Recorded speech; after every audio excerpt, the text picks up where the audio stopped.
everyone, welcome back to my channel. My name is Paola. Today I am bringing you my definitive ranking of the 2021 movie musicals. Oh my god, I've been trying to film this video so many times and I feel like the lighting is perfect at the moment. Maybe, I don't know, I feel like there's some grainy background because the mirror is right here and the light is like reflecting. But if I move the tripod thing, it will show this mess. This is the most mess I am comfortable with sharing on the internet. So a couple of things before I jump into this. There were a total of 9 movie musicals that came out in 2021. 2 of them were professional recordings of said musicals. The rest were stage to screen adaptations with the exception of 1. So for the purposes of this video, I will be leaving out the 2 professional recordings and a couple of things you should know that contributed to this list. It's just my level of enjoyment. I don't take much into consideration. Like, this is not a professional critique of any of these musicals. These are just my feelings about the movie musicals that came out in 2021. Live action musicals that came out in 2021, to be even more specific. Dear Evan Hansen. My expectations of these were kinda low-ish, question mark, but basically I don't really love the stage version of these musical. Like, I don't like the plot, I don't like the characters, I don't like the songs. The only songs that really stick out to me are like Sincerely Me and Anybody Have a Map, and one of those was not in the screen adaptation. I do not know why. There was nothing really going for it in terms of cinematography. It all looked very bleak, very sad, very meh. Ben Platt is an incredible actor. He's an incredible singer, but he had no business being in that movie. Like, he just feels so out of place. There's no choreography going for it either. There's like no sync in the cast, and that, I think, is not just because of Ben Platt, but it's also because just the direction of the musical makes it look like it hated being a musical. In the Heights, yikes. So let me be clear by saying that I love In the Heights, the stage musical. I think it's really strong. I love the characterization. I love the songs.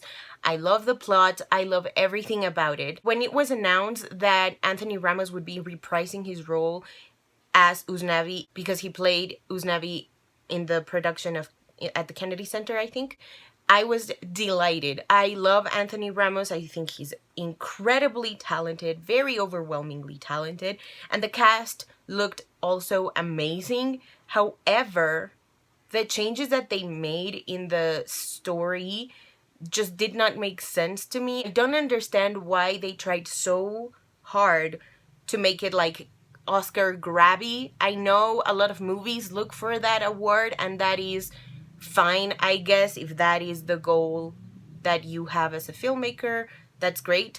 But I feel like this musical has a lot of heart already, that it didn't need all those like forced changes. I don't like that they got rid of Benny and Nina as the main couple. They instead gave all the focus to Usnavi and Vanessa, which was weird. And I don't like I really hate that I really love this musical in its stage version, and the fact that people made viral the one moment where Usnavi is a dickhead to Vanessa, like he full-on slut shames her, and everybody decided that that was the moment that they were going to make viral.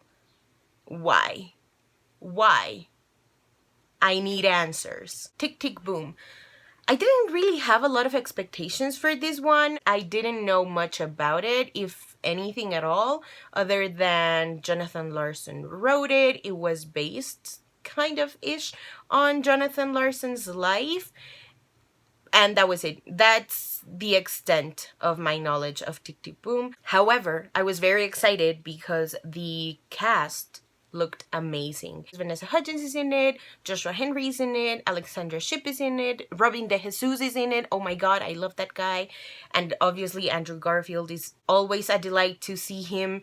And I didn't know he did musicals, so that's great. That being said, as Andrew Garfield and, interviews were coming about, Andrew Garfield was talking about how somehow it felt like Jonathan Larson knew that he had a very limited time on Earth. So I was expecting it to be really, really emotional and with a lot of like punches, but I didn't really feel those punches. But the performances were fun. They were not just fun, they were amazing. I love the parallels between stage and real life. I don't really know how to describe my feelings for this musical other than I enjoyed it. I thought it was fun, but I missed the emotional impact. Next up we have Annette. This is a completely original musical. It's not based on anything, at least not to my knowledge.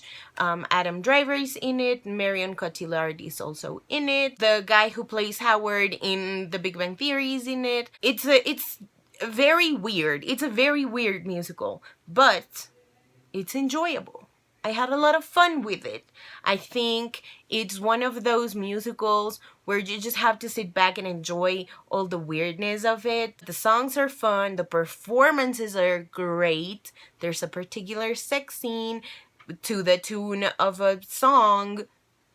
Very hot. Adam Driver knows what he's doing. And this musical just feels very French. I don't know how to explain that further, but it just feels very French, looks very French. It's fun, it's original. I enjoyed it. Cinderella. So I know a lot of people have their own opinions about this musical or this version of Cinderella, and well, no, I do not like the overt and very like aggressive sexism slash misogyny that this musical comes with. I had a lot of fun with it. I thought the songs were really cool. Billy Porter and Idina Menzel really carried that musical on their shoulders. Yeah, I don't really have a lot to say about this. I just don't know why people were so disappointed in this, as if it promised to be any good. To me, it just looked like a fun time, and I had a fun time. Also, Idina Menzel singing Material Girl was everything that I didn't know I needed in my life. West Side Story. So this is very tricky to talk about for me. I was supposed to take much less talking about this movie, but I want to talk about it. So, let me just do it. I went into the theater and watched a movie, and I was like, oh my god, I haven't been inside a theater in such a long time. So I didn't pay attention to the movie that I was watching at all, because all I could think about was how great West Side Story by Steven Spielberg would look on the screen. So I bought the tickets to go see West Side Story, and I was like, just turn your brain off, watch the movie, enjoy it for what it is, and if it sucks, you already got through In the Heights, so it's gonna be okay. And it was more than okay. It was amazing. So, okay, let me preface this by saying that I hate West Side Story as a story. Like, I hate it with every fiber of my being. I just think it's a whack story with whack characters. Whack, whack, whack, whack, whack all around. Just whack. But having gone through all the disappointment that was In the Heights, I was like, I just give something to me. I just, whatever, Spielberg, own my soul, take everything you want from me. Fine. It's okay. It's fine. I give up. Because I was really worried that it was going to be better than In the Heights. And then I watched In the Heights and I was like, oh, yeah, West Side Story is going to be better in every account. Acting, singing, dancing, direction, cinematography, editing, everything was better in West Side Story than In the Heights. And I'm just saying this because I think it's really weird that people think that In the Heights is Latinidad for Latinos and that West Side Story is Latinidad for white people. I think they're both for white people, and I think both stage to screen adaptations really showed what the target audience was. But that's just me. That being said, with all of that hatred being expressed, I thoroughly enjoyed West Side Story. I really did believe that Tony and Maria were star-crossed lovers. I love the backstory that Tony, I think that's his name, Tony Kushner, the screenwriter, gave to Tony, the Jet, the main character. I don't love that the characters that got all that backstory were the white characters or the white American characters. But, you know, I think it did something for me because Tony was arguably the most boring character in that musical, and Steven Spielberg's version of Tony really gave me something to work with Tony, if that makes any sense. Rachel Zegler is a star. I loved her performance. I do not love the accents. I do not love the transphobia. I do, however, love Ariana DeBose and David Alvarez as Anita and Bernardo, respectively, in that musical. What the fuck is that chemistry? Everybody was so great. I hate that I'm raving for this musical, but it's just so good.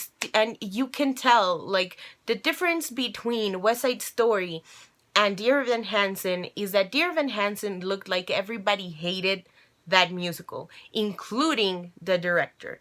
And with this one, you can really feel how much fun everybody was having, and you can feel how much love Steven Spielberg has for musicals. And I really hope he directs more, because what the fuck was that? A true masterpiece. Everybody's talking about Jamie, so I didn't really have a lot of expectations for this one. To be honest, I had seen the stage musical. There's a professional recording out there. Look for it. It's worth it. And I enjoyed the hell out of it. So I was very excited when, you know, when it was announced that it would become a movie. And I watched it. I thought it was so fun. It has a lot of heart in it. Everybody looks like they're enjoying their time in the movie. The choreography is great. I loved all the changes that they added. I don't know if there's many, but I did notice that instead of The Legend of Loco Chanel, they added a song called This Was Me, which is a beautiful, beautiful montage of this guy who owns the drag queen shop. And This Was Me is a song that plays to a montage of him in his youth. Oh my god, so much heart is in just that song and in just that montage. That alone made me love the movie 10 times more. Again, nothing too deep about this, just a whole lot of fun, drag queens, makeup, and fun songs. Like, what more could you ask, you know? Alrighty, so that is it for today's video. Thank you guys so much for watching. Definitely, please let me know in the comments below what is your definitive ranking of these musicals.